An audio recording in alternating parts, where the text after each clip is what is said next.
Mayong adlaw kaninyong tanan. Karon atong paghisgutan ang sakramento sa kumpirma. So ang confirmation mao ang sakramento diin ang Espiritu Santo mokunsad kanato sa espesyal nga paagi ug makahimo kanato nga mumantala sa atong pagtuo isip usa ka lig-on ug perpektong Kristiyanos ug sundalo ni Kristo. Ang epekto sa confirmation mao ang paglig-on ug pagkumpirma sa grasya sa bunyag, paglig-on ug pagkumpirma sa misyon aron mahatag diha sa katilingban sa pagsaksi kang Kristo ug sa iyang simbahan.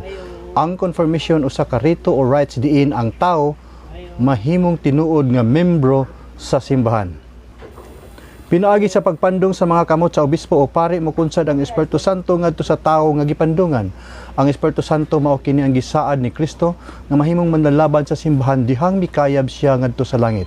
Mangayo ako sa amahan ug hatagan kamo niyag laing manlalaban ang espiritu sa kamatuoran ug makig-uban kaninyo hangtod sa kahangturan. Mateo 14:16. Ug mikunsad ang Espiritu Santo ngadto sa mga apostoles ug mga kauban sumala sa gisaad ni Kristo human siya mikayab sa langit. Sa pag-abot na sa Pentecostes, ang tanan magtotoo nagtigom sa usa ka dapit ug sa kalit may dahunog gikan sa langit sama sa kusog nga huros sa hangin ug milukop kini sa balay nga ilang gitiguman. Unya nakakita sila og daw mga dila nga kalayo nga nagnugdong diha sa matag usa kanila. Silang tanan napuno sa Espiritu Santo ug misulti sa nagkalain-laing pinulungan sumala sa gipasulti kanila sa Espiritu.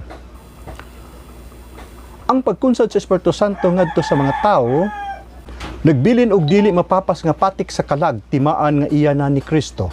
Ang Dios gayud ang nagpili kanato ug gipatikan kita niya sa timaan nga kita iya na ug gihatagan kita niya sa Espiritu Santo dinhi sa atong kasing-kasing ingon nga pagsalig. 2 Corinto 1:21 ngadto sa 22.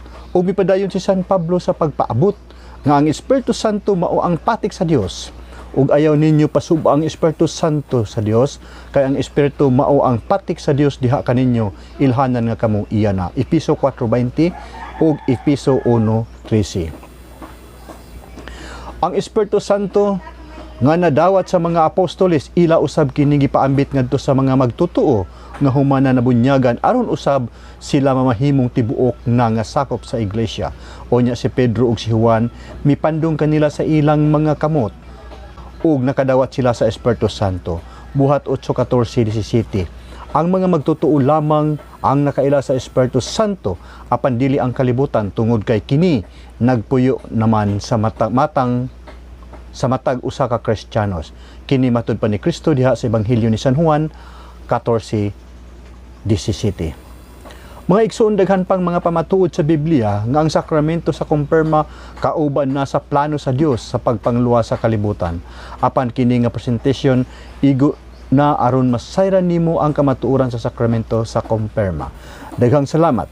Ug kung wala ka pa maka-subscribe, palihog pag-subscribe na, ikalimbang ang kampanilya ug pinduta ang all aron mapahibalo ka sa tanang video nga i-upload nato dinhi para sa atong kaluwasan.